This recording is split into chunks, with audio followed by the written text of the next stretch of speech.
किसान इनके मैनिफेस्टो में रहता है, किसान इनके भाषणों में रहता है, लेकिन किसान कभी भी इनके रियल एजेंडा में नहीं रहा। 58% लोग डायरेक्टली एग्रीकल्चर पे डिपेंडेंट हैं और जब इतना बड़ा वोट बैंक इन्वॉल्व होता है किसी चीज में तो वहां से शुरू होती है पॉलिटिक्स। और जितनी भी गवर्नमेंट आई है सबने एक ही राग अलापा है कि पहले किसान कच्चे में रहता था, हमने पक्का कर दिया, पहले वो चूल्हा जलाता था, हमने गैस दिला दी।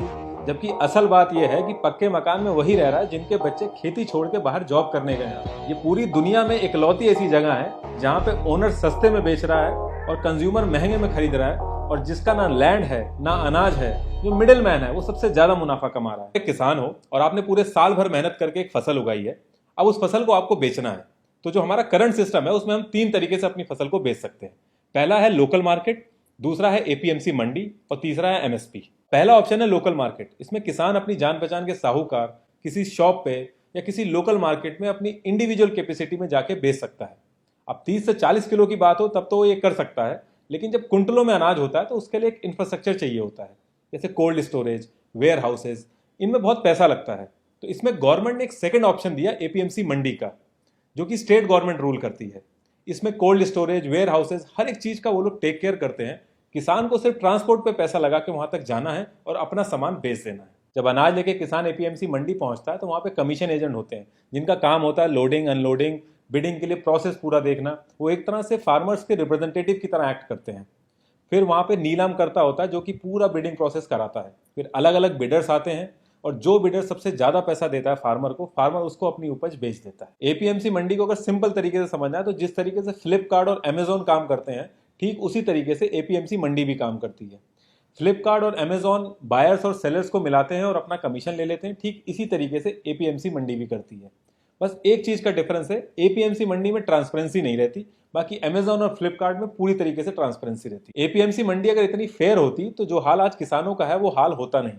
तो इसमें दिक्कत कहां कहां पे आती है? अब इसमें सबसे बड़ी दिक्कत आती है जो मंडी के अंदर बिडिंग हो रही होती है उसके अंदर बिडर्स पहले से ही साठगांठ कर लेते हैं।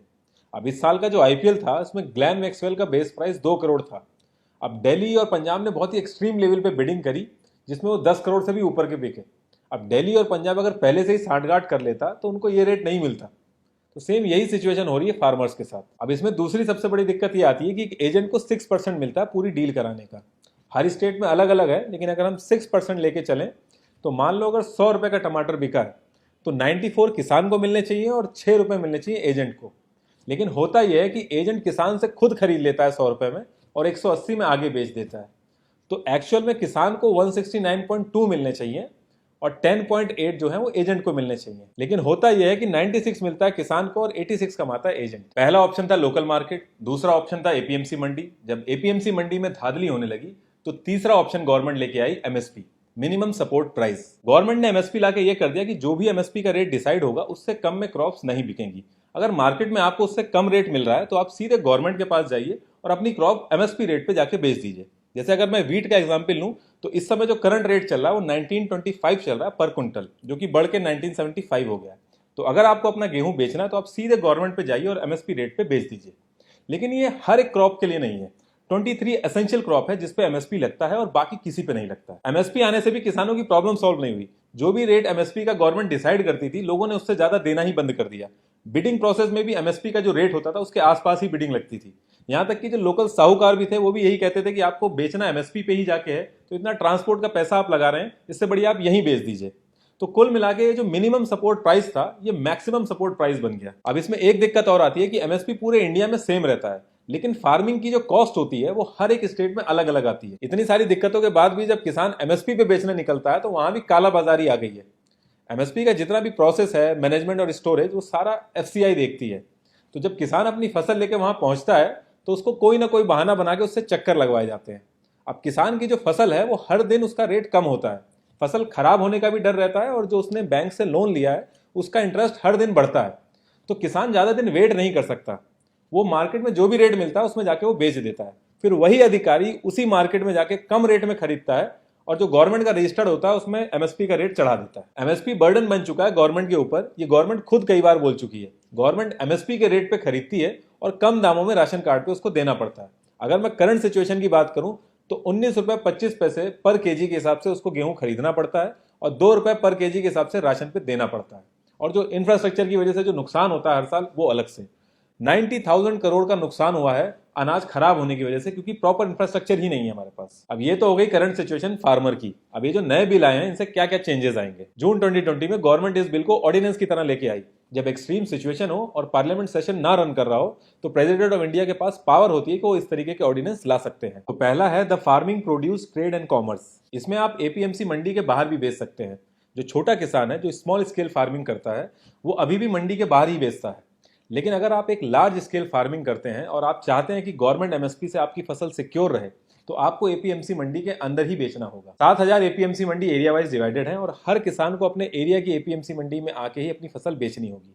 अब मान लो एक किसान डिस्ट्रिक्ट के बॉर्डर पे रह रहा है, दूसरे डिस्ट्रिक्ट की एपीएमसी मंडी उसके पास में है, लेकिन उसके बाद भी उसको अपने एरिया की ही एपीएमसी मंडी में आना होगा और फसल बेचनी होगी। तो इस बिल के आने से अब किसान एपीएमसी मंडी के बाहर भी बेच सकता है किसी भी प्राइवेट कंपनी को, और जो भी सेल और परचेज होगा उस पर स्टेट गवर्नमेंट कोई भी टैक्स नहीं ले पाएगी। जब किसान इतनी दूर से ट्रांसपोर्ट में पैसा लगा के एपीएमसी मंडी पहुंचता है और एपीएमसी मंडी वालों को भी पता है वो यहाँ के अलावा कहीं बेच नहीं सकता, तो ऐसे केस में मोनोपोली हो जाती है और किसान की जो नेगोशिएशन पावर है वो खत्म हो जाती है। आप कभी भी वीक साइड पे बैठ के नेगोशिएशन नहीं कर सकते। ओवरऑल अगर आप देखेंगे तो इस बिल से लार्ज स्केल फार्मर को ही फर्क पड़ेगा। जो स्मॉल स्केल फार्मर है वो ऑलरेडी मंडी के बाहर बेच रहे हैं और उनका अनाज इतना नहीं होता कि वो ट्रांसपोर्ट में पैसा लगा के दूसरे स्टेट में जाके बेचें। अब अगर ये बिल इतना अच्छा है तो फार्मर्स प्रोटेस्ट क्यों कर रहे हैं? तो सारी बात आ जाती है गवर्नमेंट की इंटेंशन पे। फार्मर्स को ये लग रहा है कि प्राइवेट प्लेयर्स को इन्वॉल्व करके गवर्नमेंट जो एमएसपी का बर्डन है उससे पीछा छुड़वा रही है। दूसरी दिक्कत इसमें यह भी हो सकती है कि जब प्राइवेट प्लेयर्स इसमें इन्वॉल्व होंगे तो एपीएमसी मंडी को नुकसान होगा और कोई भी मंडी नुकसान में नहीं रन करेगी। तो ये भी माना जा रहा है कि जब 3-4 साल ये प्राइवेट कंपनीज बहुत अच्छा रेट देंगी, जब एपीएमसी मंडी डेड हो जाएंगी तो प्राइवेट कंपनीज अपनी मनमानी करेंगी। जब बीएसएनएल के पैरेलल में एयरटेल और आइडिया आए थे तो लोगों को लग रहा था कि उनको एक बेटर ऑल्टरनेटिव मिल गया है, और जब बीएसएनएल डेड हो गया तो एयरटेल और आइडिया ने मन चाहे रेट लिए। फिर यही सेम चीज जियो ने एयरटेल और आइडिया के साथ करी। शुरू में इंटरनेट फ्री दिया और बाद में फिर उसका चार्ज लिया, और आज की डेट में एयरटेल और आइडिया दोनों ही लॉस में है। गवर्नमेंट स्कूल के पैरेलल में भी जब प्राइवेट स्कूल आए थे तो सेम चीज हुई थी, लेकिन आज जब गवर्नमेंट स्कूल में कोई जाना नहीं चाह रहा तो प्राइवेट स्कूल अपनी मनमानी कर रहे हैं। अब दूसरा बिल है the farmers empowerment and protection agreement. जैसे कि इसके नाम में ही क्लियरली मेंशन है एम्पावरमेंट एंड प्रोटेक्शन एग्रीमेंट, तो इससे क्लियरली पता चल रहा है कि फार्मर और एक प्राइवेट कंपनी के बीच में एक लीगल एग्रीमेंट होगा। फार्मिंग के अंदर जब प्रोडक्शन ज्यादा होता है तो प्राइस कम होता है और जब प्रोडक्शन कम होता है तो प्राइस ज्यादा होता है। अब किसान कोई एनालिस्ट नहीं है जो ये सारी चीजें प्रिडिक्ट कर सके, तो इसलिए उसको कभी कभी नुकसान भी होता है।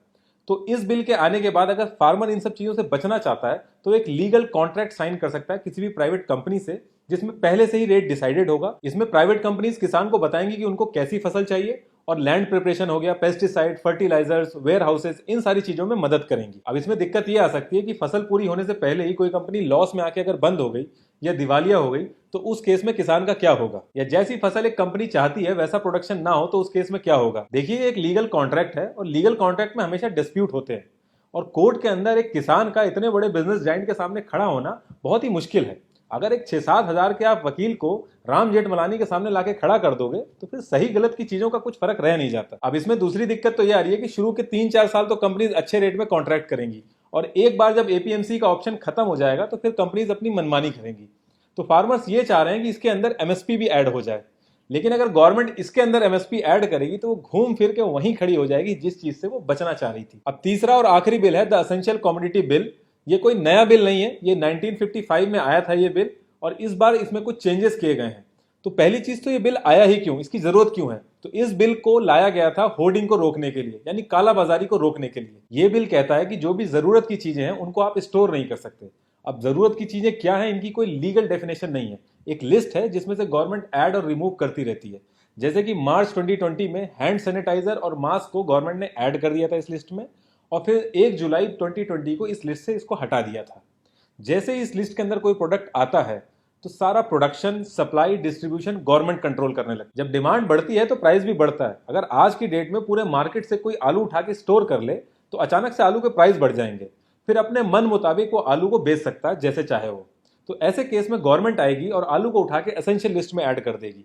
जैसे ही आलू एसेंशियल लिस्ट में ऐड होगा गवर्नमेंट का कंट्रोल आ जाएगा आलू के ऊपर, और जो भी उसको स्टोर करेगा उसको जेल होगी। गवर्नमेंट ने इस नए बिल में क्या किया है कि अनाज, दाल, आलू, प्याज, ऑयल, ये सारी चीजें एसेंशियल लिस्ट से बाहर कर दी हैं, और कहा है कि दोबारा इनको एसेंशियल लिस्ट में तभी डालेंगे जब कोई वॉर जैसी सिचुएशन होती है, कोई प्राकृतिक आपदा आती है या अचानक से प्राइस हाई हो जाता है। गवर्नमेंट का कहना है कि इन सारी चीजों से किसानों को सही प्राइस मिलेंगे, और अगर आप नोटिस करें तो जिस दिन से असेंशियल लिस्ट में से सारी चीजें हटाई गई हैं उस दिन से इन सब के रेट भी बढ़ गए हैं। लेकिन प्रॉब्लम ये आ रही है कि फार्मर के पास इतना पैसा नहीं है कि वो इतना बड़ा इंफ्रास्ट्रक्चर मेंटेन करे, कोल्ड स्टोरेज मेंटेन करे इन सबको स्टोर करने के लिए। तो इसका जो असली फायदा है वो बड़े बड़े बिजनेसमैन ही उठाएंगे, इन सारी चीजों को स्टोर करके आर्टिफिशियल डिमांड क्रिएट करेंगे। तो ऐसा क्या रीजन है कि पंजाब और हरियाणा में ये प्रोटेस्ट ज्यादा हो रहे हैं?